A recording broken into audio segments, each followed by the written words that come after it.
The 5 consistent fundamentals for every single pond is water, habitat, community, food chain, and genetics.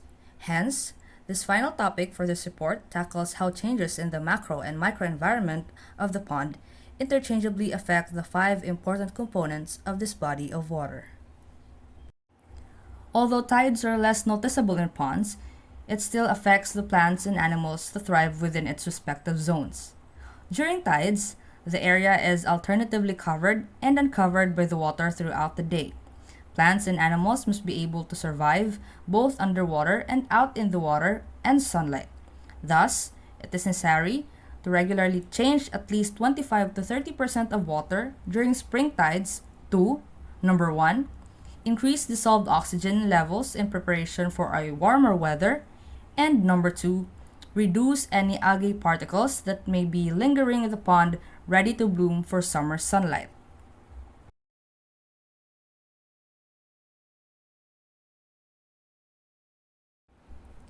Water depth is a crucial indicator of hydrology. It has effects on growth, reproduction, and reestablishment of submerged macrophyte species by changing irradiance to organs, and carbon assimilation and nutrient use. Therefore, species-specific water depth is a crucial factor for the well-being of every species within a pond. Maintain a water depth of at least 50 to 75 centimeters for milkfish ponds and 80 to 20 centimeters for shrimp, rabbitfish, and saline tilapia ponds. Tides speed up where the body of water is relatively deep and slows over when it is shallow. As water depth affects the needs of the species being reared, it is therefore advised to use the pump to increase pond water depth when tidal current is low. Pond pumps work by moving water with an internal impeller powered by an electric motor. As the impeller turns, water is drawn through the pump, which is then expelled from the outlet. Keep in mind to position the pump at the bottom of the pond, yet within easy reach for maintenance. Pond fertilization increases concentration of nitrogen, phosphorus, and other plant nutrients to stimulate phytoplankton photosynthesis that is the base of the food web culminating in shrimp and fish production. Fertilization usually results in a 2 to 5-fold increase in aquaculture production. It is recommended to fertilize the pond only after the last water exchange during the spring tide. Fertilizing ponds during summer or other warm to hot period is not recommended.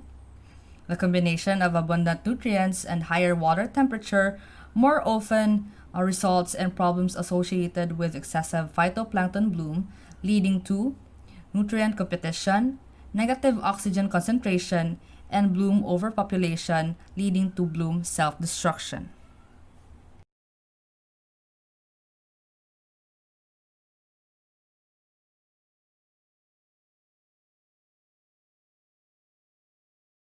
Pond dikes divides the fish pond into rearing ponds, catching or head ponds, and supply canal.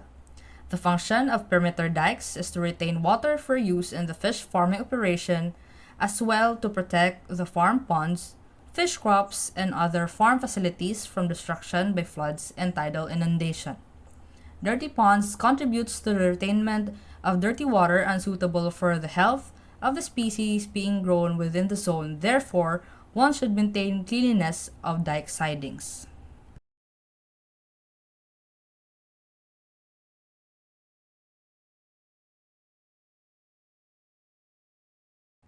Any pond dike should have 3 basic qualities. 1.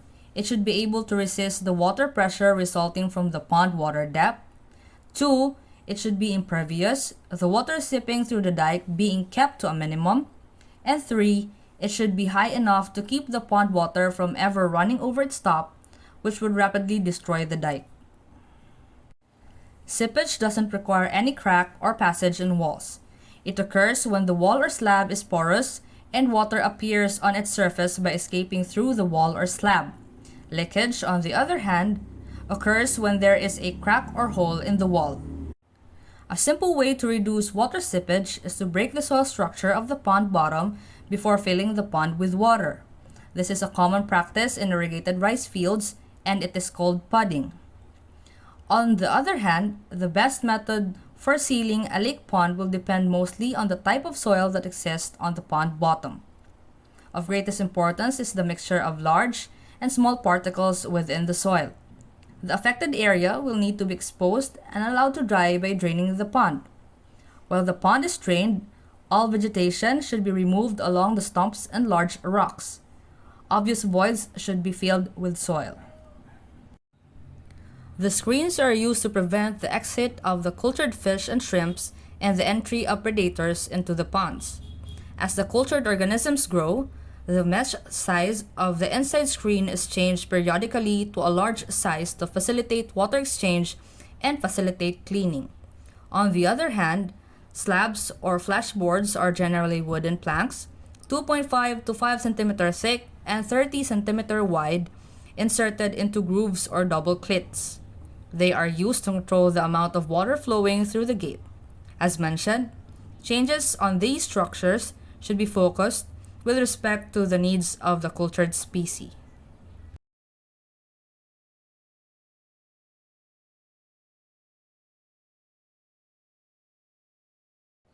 Fish diseases may cause severe losses on fish farms through reduced fish growth and production, increased feeding costs caused by lack of appetite and waste of onion feed, increased vulnerability to predation, and increased susceptibility to low water quality and death of fish. Therefore, one should observe the health condition of the stocks and take immediate action if there are signs of abnormalities and diseases by preventing the water from deteriorating, boost cultured species resistance, reduce pathogens in the water, and correct use of drugs intended for aquatic species.